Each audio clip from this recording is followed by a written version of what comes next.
Mark హోఫర్ అనే cyber security పరిశోధకుడు dynamic control platform for overseas personal పేరుతో ఉన్నటువంటి వెబ్సైట్లో సెర్చ్ చేస్తుండగా ఒక రహస్య డేటాబేస్ను కనుక్కున్నారు. ఇక ఆ డేటాలో తన పేరు, ఫోటో, అలాగే పాస్పోర్ట్ సంఖ్యతో పాటుగా తాను గతంలో చైనా పర్యటన సమయంలో ఉపయోగించిన ఫోన్ నంబర్తో మరింత వ్యక్తిగత సమాచారం చూసి షాక్ అయ్యారు. చైనాలోని 140 కోట్ల మంది పౌరులను పర్యవేక్షించే అంతర్గత నిఘా వ్యవస్థ అలాగే విదేశీయులను కూడా ట్రాక్ చేసిందంటూ ఈ డేటాబేస్ ద్వారా తెలిసింది.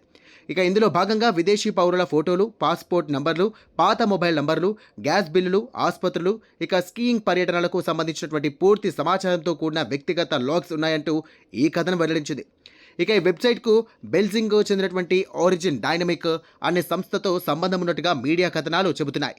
ఇక ఈ సంస్థ నేరుగా చైనా పోలీస్ నిఘా విభాగంతో కలిసి పనిచేస్తున్న విషయాన్ని ఇక ఆ పత్రిక తన కథనంలో పేర్కొంది. చైనా కనీసం 150 దేశాలకు తన నిఘా సాంకేతికతను ఎగుమతి చేసిందని ది అసోసియేటెడ్ ప్రెస్ పరిశోధనాత్మక కథనాలు వెల్లడించాయి. ఇక వ్యవస్థలో ఆర్టిఫిషియల్ ఇంటెలిజెన్సీ, ఫేషియల్ రికగ్నిషన్తో పనిచేసే 17 కోట్లకు పైగా ఫిజికల్ కెమెరాలు ఉన్నట్టుగా తెలుస్తోంది. చైనా సీసీటీవీ నెట్వర్క్తో సెక్యూరిటీ థ్రెట్ ఉందని అంతర్జాతీయ సంస్థలు హెచ్చరిస్తున్నాయి. చైనాలో తయారైనటువంటి సీసీటీవీ కెమెరాల నెట్వర్క్ల ద్వారా పాకిస్తాన్ గూఢచార సంస్థలు భారత వ్యూహాత్మక ప్రాంతాలు అలాగే కీలక భద్రతా మౌలిక వస్తువులను దాదాపు రియల్ టైంలో పర్యవేక్షించే ప్రమాదం ఉందంటూ నివేదికలు పేర్కొంటున్నాయి. భారతీయులపై చైనా నిఘా విభాగం ప్రత్యేక దృష్టి పెట్టినట్టుగా తెలుస్తోంది.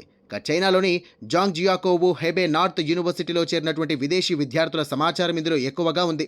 నిఘాలో ఉన్న విదేశీయుల్లో భారత్, పాకిస్తాన్ దేశాలకు చెందిన వారే అధికంగా ఉన్నట్టుగా గుర్తించారు. కెమెరాలు, ఫోన్ సిగ్నల్స్ ద్వారా వ్యక్తుల కదలికలు, ప్రయాణించిన విమానాలు, రైళ్ల వివరాలు అలాగే సీటు నంబర్లతో సహా సేకరించి చైనా పోలీస్ విభాగాలకు అందుబాటులో ఉంచారు. ఇక పర్యటన ముగించుకొని తమ సొంత దేశాలకు తిరిగి వెళ్లిన తర్వాత కూడా ఈ నిఘా కొనసాగుతుండడం ఆందోళన కలిగిస్తోంది. ఇక ఈ వ్యవహారంపై ఇప్పటి వరకు చైనా స్పందించలేదు. దీనిపై అంతర్జాతీయ స్థాయిలో నిరసన వ్యక్తం కావడంతో చైనా ఎలా స్పందిస్తోందో అనేది చర్చనీయాంశంగా మారింది.